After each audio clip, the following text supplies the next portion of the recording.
Bom dia, meus queridos alunos. Hoje, terça-feira, nós vamos dar início à aula de História, certo? Então, peguem o livro aí na página 420 e 421 para darmos continuidade ao texto que nós estudamos na aula passada, onde falava sobre a Primeira República, né? Nós vimos que a Primeira República ela era dividida em duas fases, né? A República da Espada, que era comandada por militares, e a segunda fase, que era a República Oligárquica, que era onde duas potências, né, dois estados, né, que eram os maiores produtores da época de café, gado e leite, alternavam-se no poder, né, que eram os estados de São Paulo e Minas Gerais. Então, hoje nós vamos dar um enfoque mais na República Oligárquica, certo? Então, peguem aí o livro na página 420 e 421 para nós debatermos e explicar o texto para vocês fazerem as questões, tá bom? Então, aí na página 420 tem um pequeno texto falando sobre a República Oligárquica, que vai de 1894 a 1930. Então, vocês vão pegar aí o textinho para dar uma olhada, acompanhar a explicação, certo? Como nós vimos, né, os estados de São Paulo e Minas Gerais eram os mais populosos da época e economicamente também. Então, eram os dois estados que mais lucravam economicamente. A base da economia de São Paulo era justamente o café. Já a base econômica do estado de Minas Gerais era a criação, se destacava pela criação de gado, né, bovino, e a fabricação de leite. A maioria desses estados, como eu estou colocando aí na imagem, era também, esses dois estados tinham o maior número de representantes no Congresso Nacional, certo? E o que é que aconteceu?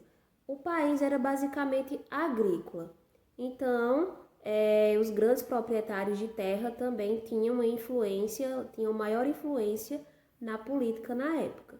Então, o que é que eles resolveram fazer? Como eles tinham mais influência e adquiriram mais poder, adquirir mais poder, os políticos mineiros e paulistas estabeleceram uma aliança entre eles, né? De que modo que a presidência do Brasil fosse só ocupada entre eles, certo? Então ficaria entre o estado de São Paulo, sempre algum político do estado de São Paulo e outro de Minas Gerais. Essa época, né, essa época onde se alternavam no poder os estados de Minas Gerais e São Paulo, os políticos, né, influentes da época dos dois estados, como eram mais influentes economicamente, ficou conhecida como a política do café com leite, né, justamente por conta dessa alternância do poder entre São Paulo e Minas Gerais, por ser um grande estado que sofria influência econômica grandiosa, né, na fabricação, tanto na produção São Paulo pela produção de café e Minas Gerais pela produção de gado, pela criação de gado bovino e também na fabricação de leite. Eu estou colocando uma imagem aí para vocês de alguns presidentes, né, de alguns políticos influenciadores na época, né, que governaram aí nesse tempo, onde prevaleceu nessa época a política do café com leite, para vocês darem uma olhadinha e também tem no livro para vocês acompanharem. Com essa explicação, vocês vão fazer o exercício da página 421, certo? No livro, e também vai fazer uma atividade na folha, certo? Que vai lá na folha estar destacado uma imagem que representa justamente essa época da política do café com leite. Então, vocês vão observar a charge, certo? Que está lá na folha e também tem no livro. Vai observar e vai responder as questões. Só explicando essa charge aí, que é de é a fórmula democrática, né? Que foi pintada por Alfredo Storni, né? E o que é que ele quis dizer, retratar o que é que ele quis passar com essa charge aí, né? O que é que ele quis, qual foi a mensagem que ele quis transmitir. Justamente aí vocês vão observar, né, as pessoas envolvidas, né? E vão fazer as colocações de vocês. De um lado,